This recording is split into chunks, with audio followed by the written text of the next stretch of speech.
Hey, everyone. Hey everyone.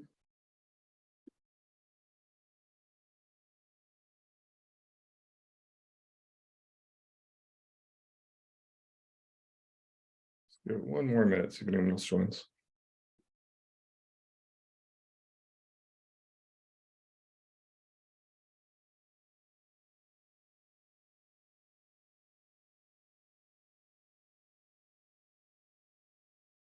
In the meantime, if you can, please either ungray your name on the attendee list so we can track you as attending.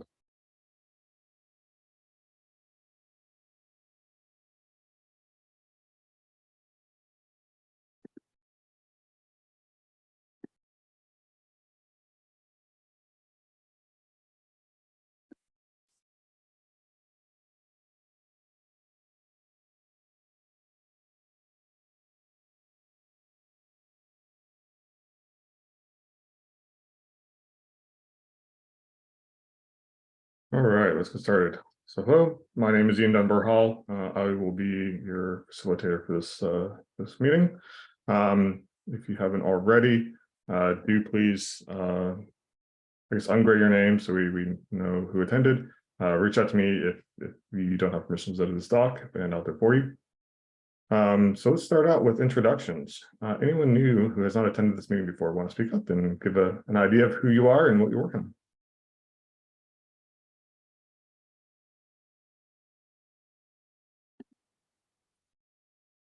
All right, looks like everyone's been here before.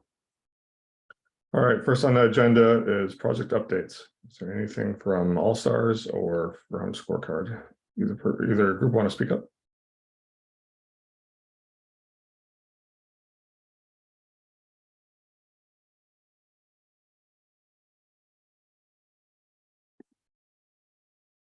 No All Star updates, okay.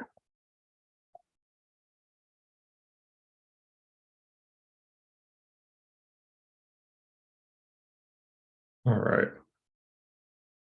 I have a feeling this is going to be a short meeting. All right, we do have one open issue we want to talk about, code review check.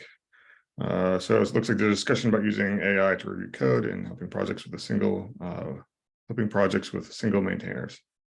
Yeah, go ahead and speak up about this item forward. Yeah, hey everyone. I added that topic, and it's a brand new area that I wanted to discuss with the community, and use this forum to broach the topic. As you know, in Scorecard we have a check that evaluates whether code reviews are being performed or not, and the recommendation right now for code review checks, if you get a low score, is to find additional people who can review your code. And this has been a bit problematic for projects where you have single maintainers. So I was wondering, because of the latest advancements in AI, and now there are so many dev tools that rely on AI, whether we should consider the use of AI as in the code review process, and sort of provide a way for single maintainers to sort of get a decent score on this check without finding another human. And I know this is a broad topic, so I was curious what the community thinks about this approach. What are the pros and cons, and if there is any way we can incorporate or improve scorecard check based on that.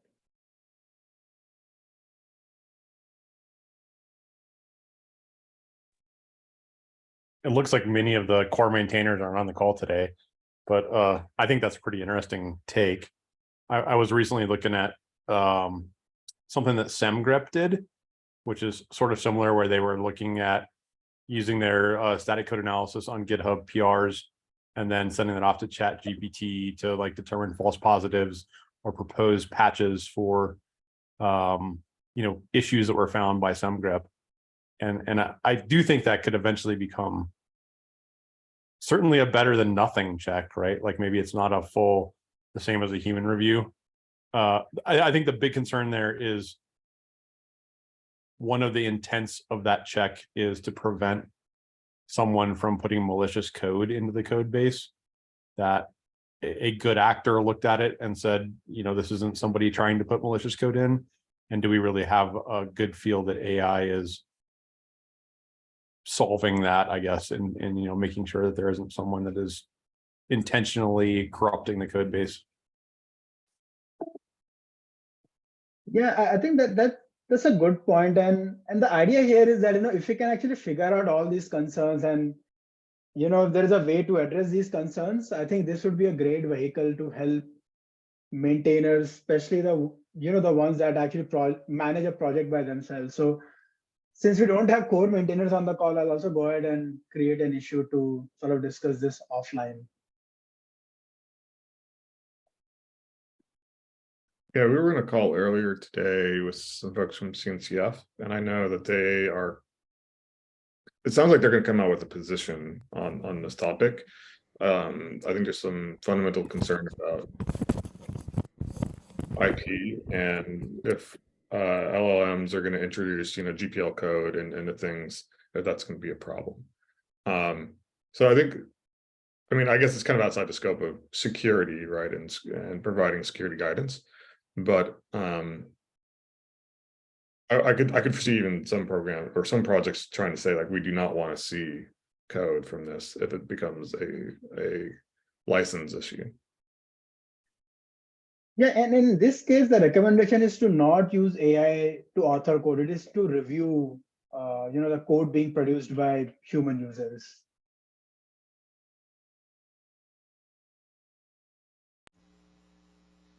That's a good point. Well, I think the action you said, taking and creating an issue for it is probably the best course of action, and we can see from there. Since David just dialed in, he might have some opinions on this too. I'd be interested to rehash the issue. The whole AI generating code stuff. Correct. Yeah, and the use case here is to not use AI for generating code, but to review code, so that we can provide a way for projects with single maintainers to be able to score decently on this check. Right now, because there is no other human user, they get a score of 0. And the idea is, can we use AI to actually get something better than 0? It may not be 10, but something in between. Okay, we're not talking about changing scorecard itself. We're talking about projects they're trying to implement and get better scores on scorecards, right? Yeah, and this is specifically for the code review check, where we look at past changes and make sure that those changes are reviewed by a human. Okay, yeah, there's two different issues: using AI to review code and using AI to create code.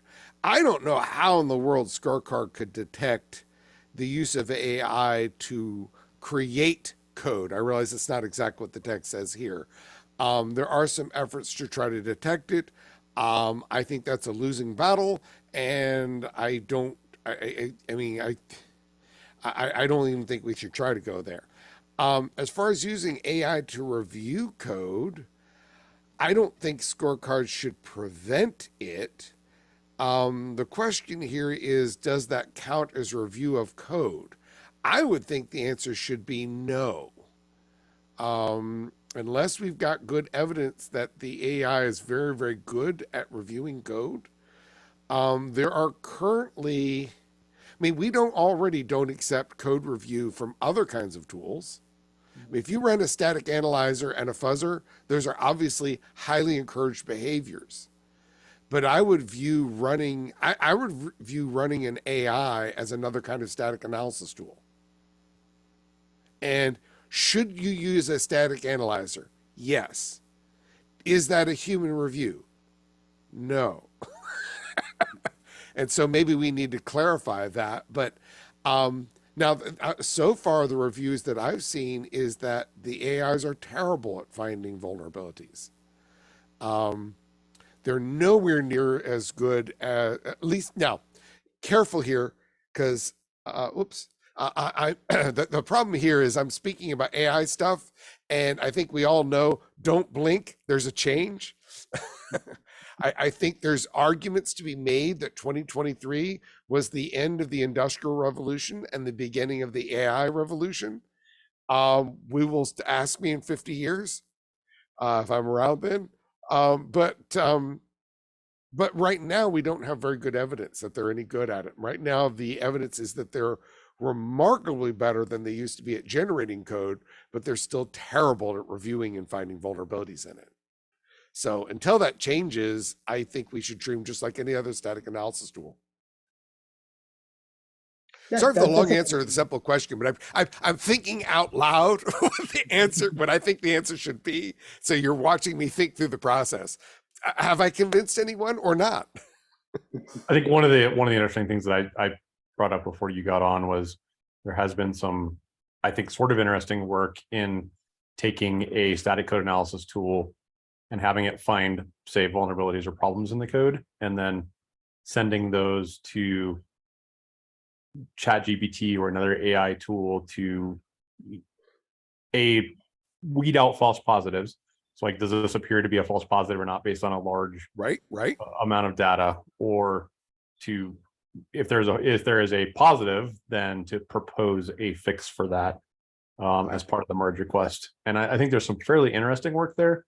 Yeah, I would I mean, kind of and agree that's with not you. new. People were working on that 5 years ago. I actually saw. Now, as I said, you have to be careful about what's current. At least 5 years ago, they weren't very good at it. I mean, they were a little better. They weren't great, but hey, this year things have gotten a lot better. So I'm totally willing to believe that things have gotten better. But again, I don't think we can make a claim that's anywhere near as good as human review. So until that point, I think using AI to help check problems, absolutely. But I would just stick it in the category of static review as opposed to human static code review and not human review. Jeff, you've had your hand raised for a little while. Oh, sorry. Yeah, I think I share the same concern as who said that, Keith, that I think the original intention of this check was that people fundamentally didn't want to depend on single maintainer projects because they didn't want to be vulnerable to the whim of a single person. And maybe they're vulnerable to a collaboration of two people, but not a single person. And that's like fundamentally at odds with single maintainer projects, people who host them and say, you should trust me. But I think that's kind of where Scorecards is right now, is it's, trying to satisfy the desires of, project producers and consumers, right? And the consumers say, maybe this is something I don't want to trust. I think this kind of highlights that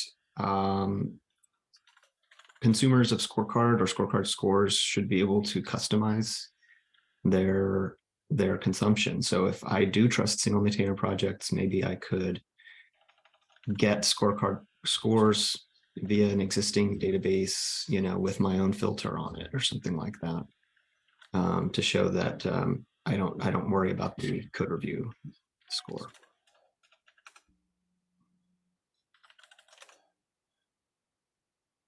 But yeah, I think we need, it's again, it's not about, whether or not the AI is good or bad, I think isn't, it is a concern, but maybe not the most fundamental concern with the people that originally thought up this score, which is, don't make somebody let somebody who just does something again on a whim without any collaboration publish a package that then impacts me.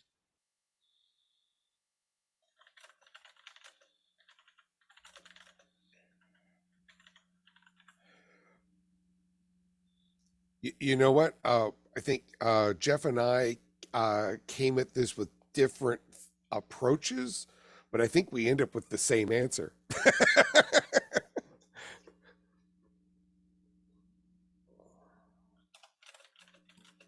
Are you sure you're not just two different AIs? Just checking. That joke will get less funny over time. Enjoy it now.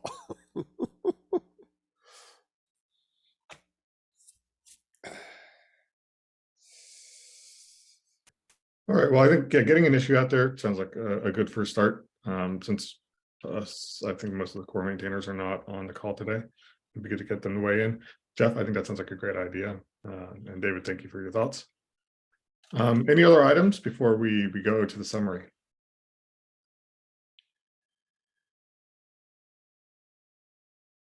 All right. Last item. I do have a request here, which is, since it sounds like we're more or less agreeing, is there a change? Do we need to add some clarifying text to this criterion that says, hey, AI doesn't count? I think that would be perfectly appropriate. A lot of people are asking about AI, and if this is something that we widely agree to, I think mentioning it in some detailed text somewhere is a good idea. I could even draft that text if you'd like. David, would it possibly another compromise be to allow that to upscore a different area? So, again, if we're looking at, like you made it analogous to SAST checks, which I think is probably appropriate, but maybe they're more advanced SAST checks, and to allow that to positively influence a score, but not to replace the intent of human review check. I think we were only talking about human review check. We were, yeah. Yeah. So I would focus there. I mean, for the other, right now we're not really counting quality of tools, so I'm not sure. If we ever go, how's this? If we go towards evaluating the quality of tools, then I think, yeah, we would need to go there, but not until then. But then if we do that, and that's plausible, then yeah.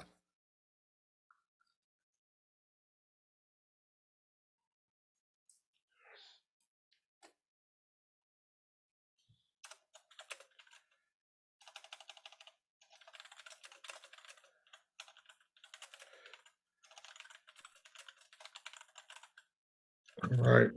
Last item on the agenda is to figure out who's going to facilitate next time.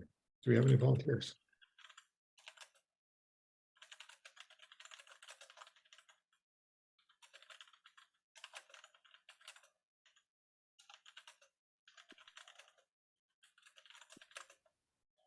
If there's no volunteers, we'll shift the conversation over to Slack then. See if we can find someone there. All right. What's the facilitator transfer all about? Just nobody's here to run the meeting, or? So for every upcoming meeting, we try to figure out who's going to be running it next. Okay. So if there's no volunteers this time, then we'll chat on Slack for someone. I can take it. This is Caroline Lee. Perfect. Cool. Sure. No problem. Awesome.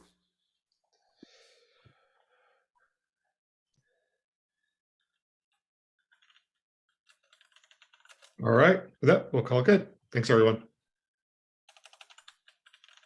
Take care. Bye.